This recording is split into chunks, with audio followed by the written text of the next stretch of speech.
In the heart of the African savanna, cameras capture something truly strange. An adult lion, heavy-weighted, known for its strength, yet instead of advancing, it begins retreating, step after step. Then suddenly it runs, not a chase, a flight.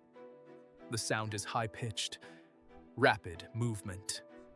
And what's behind it isn't a massive pack or a stronger predator, but a group of baboons, primates.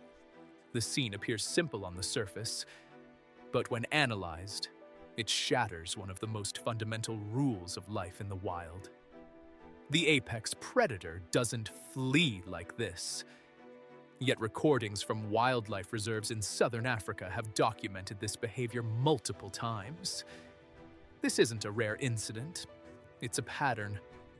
The scientific classification is clear. Collective pressure, not individual. Meaning the lion wasn't facing a single individual, but a mass moving in coordination. And here, the first spark of doubt begins in the mind. Is what we witnessed just a rare occurrence? Or is there another law operating in the shadows that we simply don't see? Because the truth is that the idea of king of the jungle isn't scientific the way people believe. In science, the lion is classified as an apex predator, which means it's at the top of the food chain. But that doesn't mean it doesn't make mistakes, or that it always wins. Quite the opposite, actually.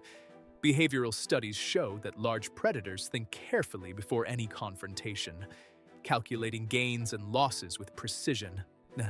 If the danger is higher than the reward, withdrawal becomes the smartest decision. And this has actually happened in many documented cases from scientists, where the lion abandons the location rather than entering an uncertain confrontation. But here's the truly strange point. What could possibly cause a group of baboons to transform from potential prey to a danger worth retreating from completely? What factor changed the calculations like this? The answer isn't in their size, nor in their individual strength, but in something entirely different. Something that, if you understand it correctly, will change your entire perspective on the scene completely.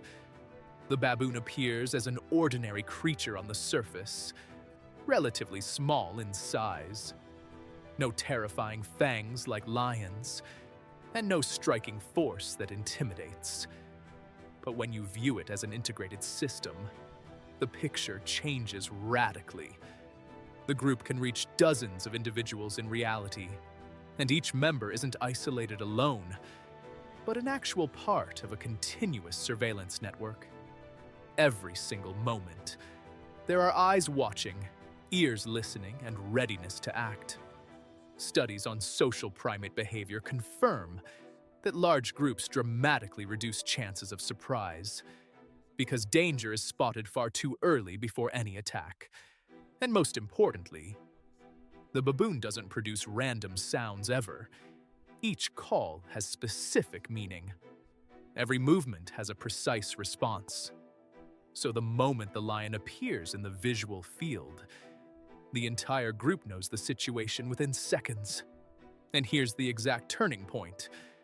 Because the predator loses its most important weapon, the fatal surprise. But if that actually happened, and the entire group is completely ready, the more dangerous question becomes, when confrontation happens without surprise, who will impose their terms on whom? The lion in individual confrontation is one, a difficult opponent, truly.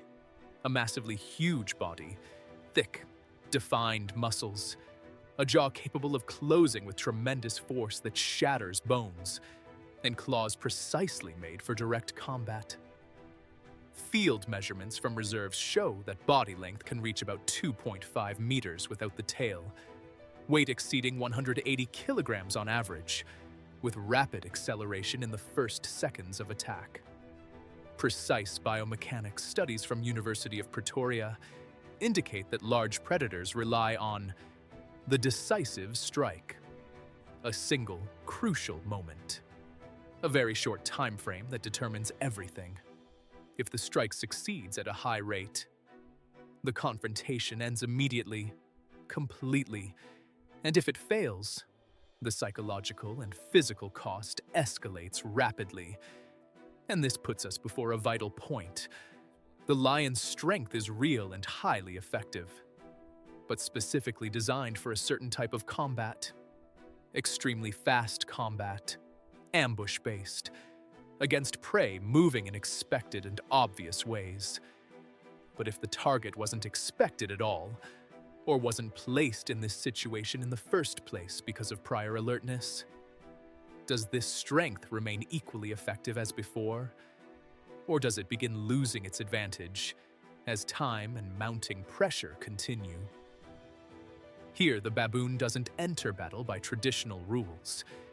It knows perfectly well that if it faces raw strength with strength, it will definitely lose.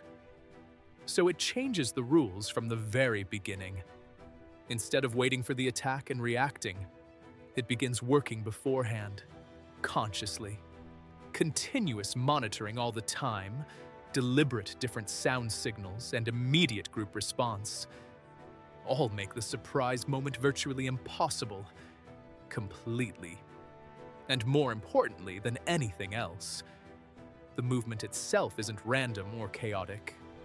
Each individual responds to a specific, established pattern, determining its direction and role within seconds of precision. Comprehensive behavioral studies from University of Oxford on social primates clearly showed that large groups develop coordinated response techniques that completely eliminate chaos and efficiently accelerate collective decision-making. So the entire group transforms from a natural, quiet state to complete readiness in a single moment only. And here, precisely, the lion loses its most important element, because it finds itself completely exposed before the attack even begins. But if it loses surprise completely, and still afterwards has a real chance to attack, can it continue the assault and push forward? Or is there an entirely different defense layer that hasn't appeared yet in the picture? This defensive layer appears clearly in the protection system that operates constantly, without stopping. In every baboon group, one or more individuals take a strategic, elevated position, their primary role being surveillance only. They don't participate in eating or playing at the same complete level, but they look far further away and monitor the horizon continuously. The moment they spot suspicious or strange movement, they release a very specific call, completely different from normal everyday sounds. Well-documented field studies in Amboseli National Park clearly showed that this warning call makes the entire group respond immediately, each member in exactly the right direction. This isn't mere instinctual reaction. It's a sophisticated early warning system. The natural result is that any approach by the lion is discovered before it transforms into an actual dangerous attack. And with each failed approach attempt, the psychological stress on the predator increases cumulatively, because it's not just failed the strike, it's also lost control of the entire scene. And here's the question that leaves you suspended in your mind. If strength actually failed, and surprise disappeared from the equation, and the defense system operates at high efficiency, does the lion still possess a real chance? Or has the battle already begun tilting in ways we don't notice? At the moment, the group decides not to settle for passive defense. The picture changes completely. The movement becomes much clearer, and distances gradually close in coordination. The larger males take critical advanced positions, not randomly whatsoever, but in a specific repeated pattern, documented in careful behavioral studies from University of Bristol on social primates. This strategic distribution places the strongest and largest individuals in front combat lines, while young and females move in far more secure ranges. The direct result isn't merely random gathering, but military formation. And as the lion tries to choose a specific target, it finds itself facing a mass that's extremely cohesive and continuously changes its shape and member distribution. This means any attempt to penetrate the group will turn into confrontation with multiple individuals simultaneously, a type of combat entirely unsuitable for its rapid strike nature. And as each second passes, the distance that was in its favor transforms into direct pressure upon it. And here precisely an important question emerges. Who is coordinating these precise movements with such speed and accuracy, without delay? The answer begins appearing clearly in the idea of leadership and intelligent coordination. In actual baboon groups, certain individuals have much greater influence on collective decision-making, usually the most experienced, oldest males. Recent studies from University of Chicago on collective movement behavior clearly showed that certain key individuals can direct the entire group's direction through merely simple initiative, and others respond to this pattern almost immediately, without choice. This isn't harsh, direct command, but rather dynamic, cumulative influence that creates single-group decision without chaos. And this means the group isn't just efficiently organized, it also has clear and stable reference. In stark contrast, the lion in this moment is completely alone. No support with it, no role distribution. All critical decisions are on it alone, all risks on it alone. The difference here isn't in raw strength, but in the number of minds thinking in coordinated sync. And with mounting pressure continuously, any slight hesitation could change everything completely. And here precisely the paradox becomes clear forcefully. The group has an effective leader and organized community, while the supposed king stands completely alone. So is that enough to flip the scales in its favor?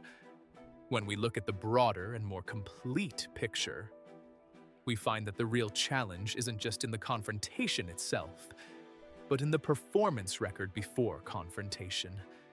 Well-documented field studies from Hwange National Park in Zimbabwe clearly indicate that large predators pass through long periods of unsuccessful attempts before achieving actual kill, and this significantly affects energy level and decision-making. Accumulated fatigue gradually, continuous hunger, constant psychological stress. All factors make any additional confrontation a much bigger gamble. At the critical moment before us, the lion isn't entering battle in optimal health condition by necessity, while the group is at the highest degree of readiness and preparation. And with each failed attempt, the scales tip increasingly more. Because the battle here isn't a single blow. It's a long series of critical decisions under continuous pressure. And the question that remains suspended and haunts the mind before we see the outcome: if psychological and physical exhaustion begins accumulating, and pressure continues without rest, does the lion have real freedom to continue the attempt, or has withdrawal become the choice closest to any time before? In open and expansive environments, group size and organization changes the entire game completely. And finally, lion prides typically consist of several females with their young and limited numbers of males, moving within ranges potentially extending dozens of kilometers based on prey availability and resources.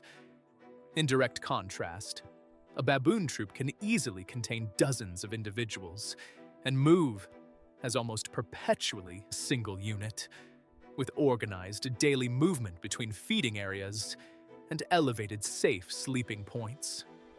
In-depth studies from University of Queensland on animal group dynamics precisely showed that increased member numbers double surveillance effectiveness greatly and reduce chances of individual breakthrough to very high degrees.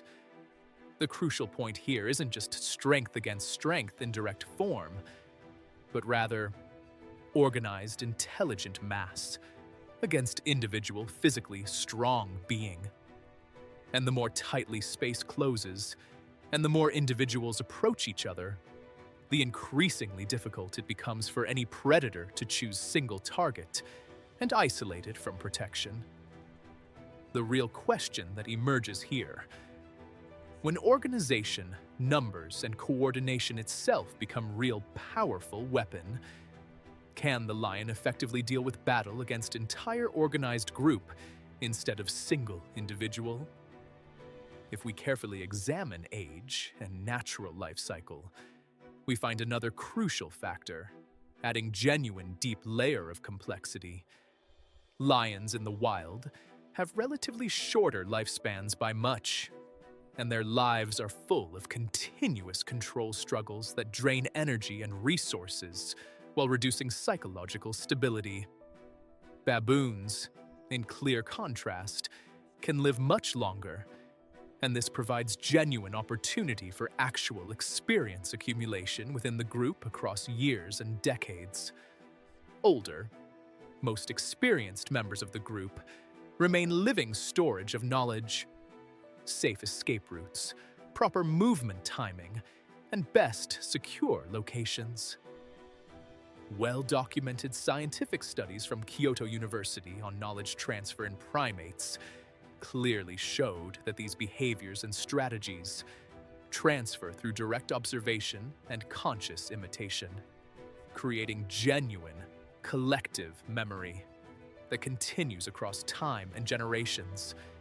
The inevitable result is that the group doesn't just move as single coordinated unit, it also remembers as unit and learns.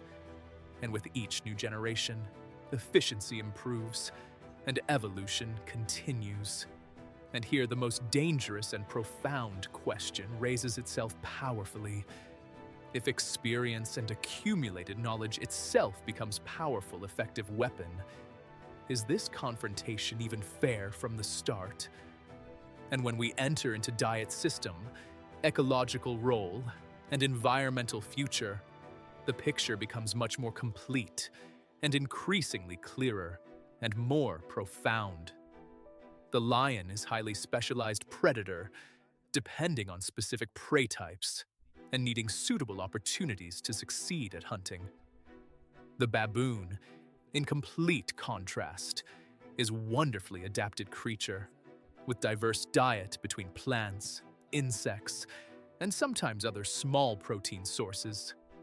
This dietary flexibility reduces psychological stress in constant food search, making it less desperately forced to risk its life. In-depth studies from University of California, Davis on true dietary flexibility, clearly show that species capable of changing food sources easily remain notably more stable in fluctuating and changing environments. And this means the baboon enters confrontation less desperately needed and able to wait much longer, while the lion, each minute passing without successful kill, moves it closer to a very high pressure point. And here the critical point changes radically again, because whoever can withstand pressure and hunger more is whoever dictates confrontation pace and movement. But if both sides finally reach the crucial deciding point, who will break psychologically or physically first? At the moment, stress and pressure reach the highest possible degree. Confrontation transforms from weak probability into solid, inevitable reality. The distance between both sides almost completely disappears in practical terms, and the lion finds itself facing clear, decisive decision: direct attack or strategic withdrawal. But what happens here isn't simple, traditional combat. The baboon doesn't stand in single fixed line ever, but surrounds from multiple calculated angles, with dynamic circular movement that greatly reduces breakthrough chances. Precise field recordings from Tsavo National Park documented similar behavior exactly, where baboon groups managed to pressure much larger predators through gradual, measured approach, while maintaining safe distances constantly. The basic idea isn't violent direct attack, but gradually breaking the predator's psychological and emotional balance progressively. Every movement calculated with precision, every sound intentional with meaning, until the predator begins losing control of pace, timing, and directions. And with every step forward it tries to take, it meets strong group response that stops it and pushes it back. And here precisely confrontation isn't between two bodies only, but between two completely opposite systems. And the question that determines everything, and the complete outcome. Which system can impose its terms on the other in this critical and crucial moment? The results in these cases and similar situations usually isn't a dramatic single decisive strike, but a gradual, slow collapse of one side's advantage for another's benefit. The lion, despite its massive and well-known strength, depends on rapid and decisive and inevitable ending.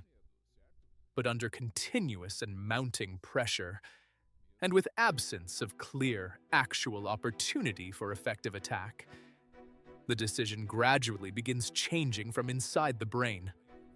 Thorough behavioral studies from University of Sussex clearly indicate that large predators continuously reassess the critical point and situation during actual confrontation, and if success probability falls below a certain fixed limit, strategic withdrawal becomes the most rational and efficient choice. In complete contrast, the baboon doesn't need to win in direct, violent, dramatic fashion. It's enough if it prevents actual attack and maintains its safe space. And this creates an entirely different type of victory. Victory without actual, direct, violent combat. The apparent result can seem simple from a distance. The lion withdrew and fled the situation. But the real result is deeper and more complex and important, because control of the scene, situation, and territory completely transferred from one side to the other smoothly. And here appears the crucial point that forces itself powerfully on thinking. Is victory always meaning eliminating the opponent and killing them, finally?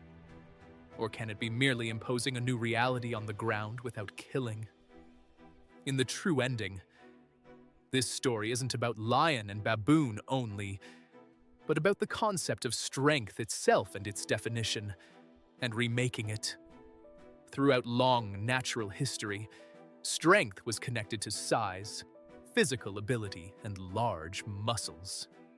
But these situations and recent studies reveal there's an entirely different type of real strength. Strength of internal and structural organization. Strength of cooperation and coordination between individuals. Strength that every individual is active part of larger and much stronger whole. Recent and advanced studies in animal behavioral science and environment science are now focusing heavily on collective intelligence, or advanced group intelligence, as crucial and fundamental factor in social species survival, evolution, and adaptation. And this makes us redefine the question from the very start, completely. Not who is physically strongest in terms of size and muscles, but who is most capable of adapting and surviving and thriving. Because in completely changed and harsh world, whoever knows how to change the game rules themselves.